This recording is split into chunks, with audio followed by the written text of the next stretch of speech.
You win some and we're probably going to lose some. I think he'll be dead by the morning. Santa, if you're listening, please bring me the ability to read George's mind. Alright, the lambs are not enjoying this wet weather anyway. They're absolutely stinking.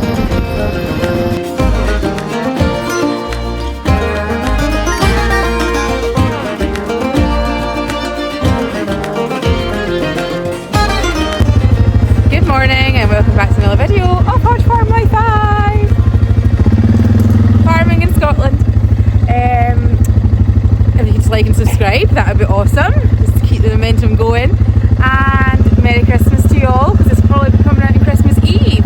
So in this video we have getting the final lot of yow lambs dosed for fluke, and we've got a problem with TUP. So let's see. Just get this trailer unhooked. Oh.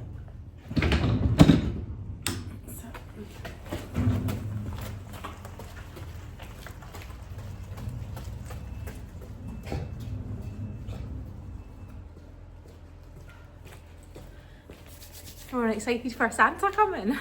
Woo, woo. We are in this house. Now I've got all the presents wrapped and birthday presents, which when this video goes out was yesterday.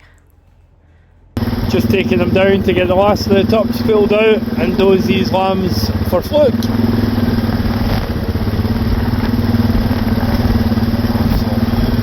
Horrible weather it's been. Too many mouths and not enough acres. I'm not sure how other people are getting on with grass, but it's fairly running out. It is green enough, but everything is just absolutely saturated. So you put a bunch of sheep onto one field and you think that should keep them going for a fortnight or so, but a week later they just start making a mess. The brassica is up there, but the brassica is extremely wet underfoot. I'm still planning to hold off another few weeks and get the yows scanned before they go on it, but they might need to go on it sooner rather than later, we'll see. I would rather just get them scanned and then put them on it and then bring them straight inside to lamb off the brassica. If I can, I'm thinking I can maybe get about 200 twins on it. I'm a bit reluctant to put singles and triplets on there, and if I put them on now then they need to go on, get scanned, and then they'll be coming back off. I just don't know what's best with it, if I'm honest.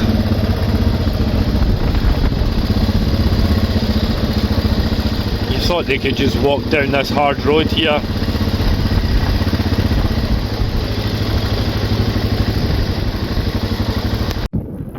Well, thankfully they handle an awful lot better as they look. I was a wee bit worried when I was bringing them in there. There's a smaller one there actually. A few smaller ones, and that one's a bit smaller. That's the one that's head was all swollen up. It looks actually not too bad now. Getting that way when you're bringing them in and you're just dreading what they're going to feel like. But no, I think providing it would stop raining, they'll be alright come lambing time. Hey boy.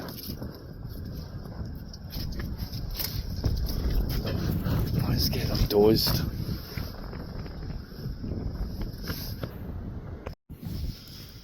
The final lot to do.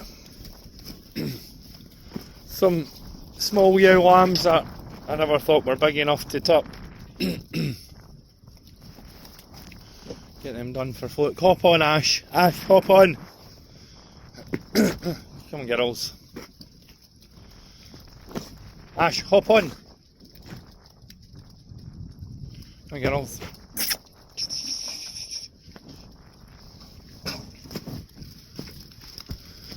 I guess the way forward would probably be to tup every yow lamb and not have any small yow lambs that don't need to get tupped, but I know when we're putting all the cull ewes away. We'll be grateful to have all these guys next year, next autumn. Couple more in. Yeah, let's get them done. Just when the pneumonia in the calves is settling down, we've got a TUP. I doubt my luck's going to run out with him anyway. The downer ewe is a lot better now, and now she's got a pal. I presume this is just 100% pneumonia. We have had Texels with Texel throat. I don't think that's what he'll be because he's a two-shear. Anytime we've had them with Texel throat, they've been a lot younger, but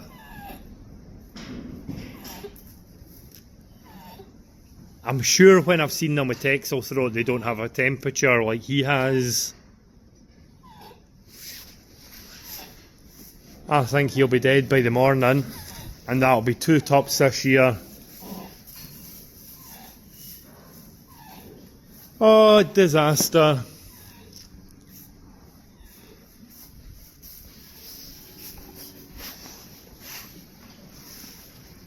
A couple of people were asking me how the cow with mastitis is doing. Here she is. An awful lot better. I think when she was down at one point though, she hurt her eye, or her eye's a wee bit dodgy, but I don't know how she managed banging it, but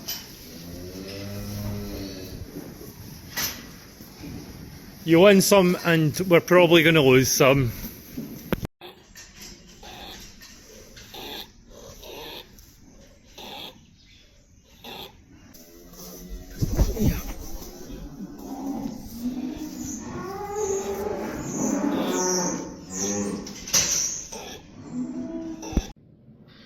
This Merlot's been a bit of a pain this winter anyway.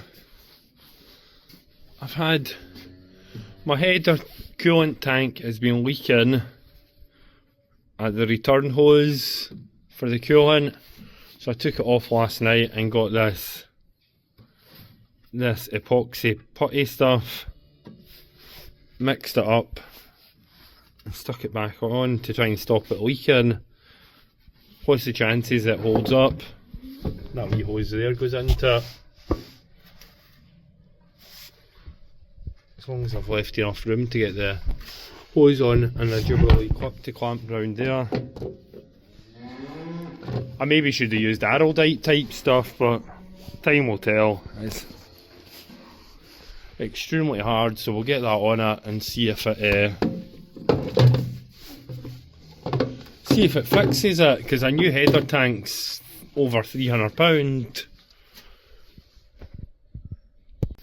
You've cost us enough money recently, so don't let us down. See if it works.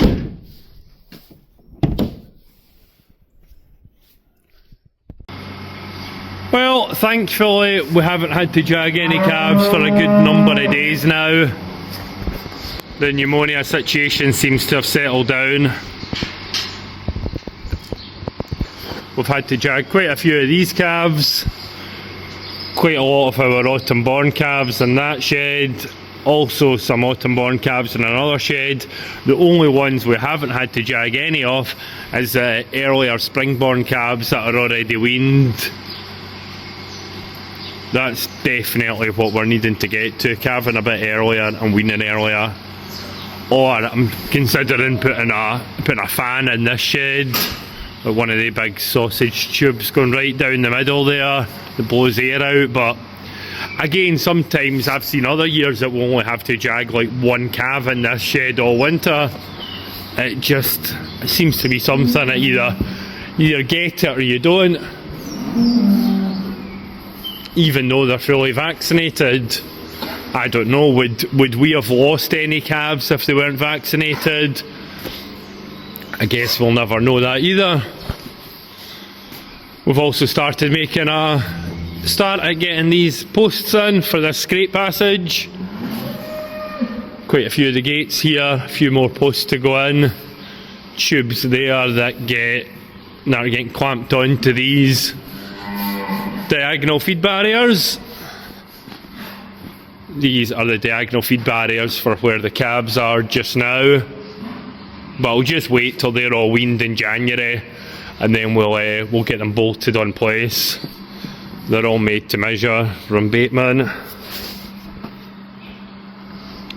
Only thing I don't understand, I doubt the timbers weren't the right length, but why does the timber not come right to the end?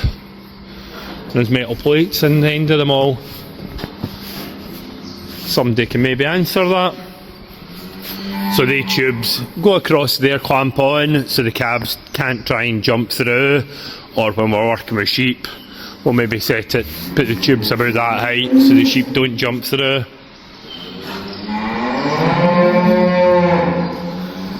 Yeah, another few posts to go in, and panels, but hopefully by the end of January it will be finished.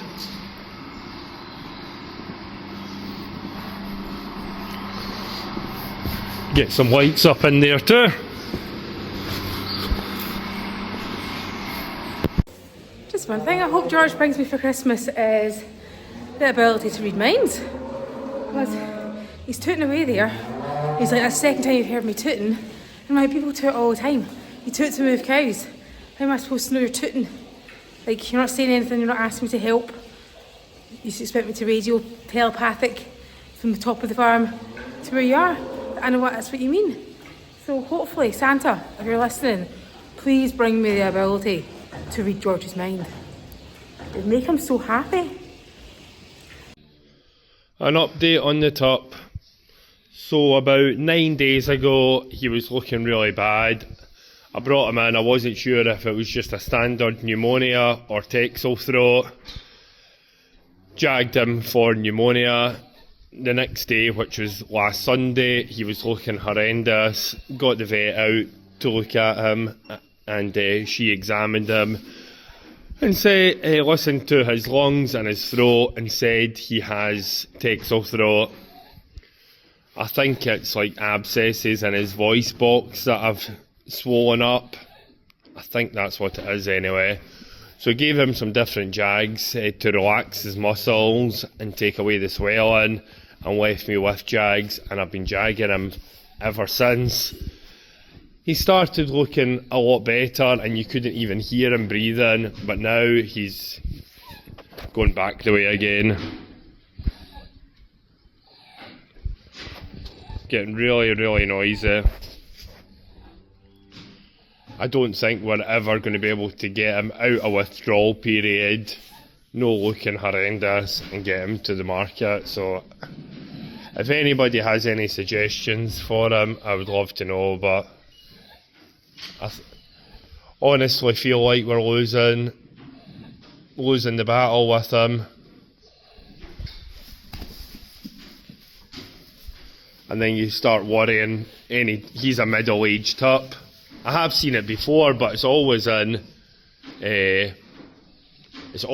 older, it's always been younger TUPs. So you start worrying about any of his daughters that we've kept, because it is quite a hereditary thing.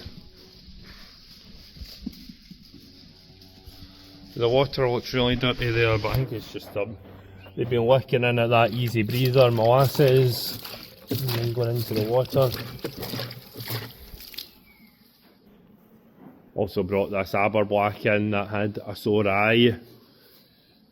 I wasn't sure if it was like pink eye or if he just hurt it fighting. Just never getting out the bit with TUPs this year, we really aren't.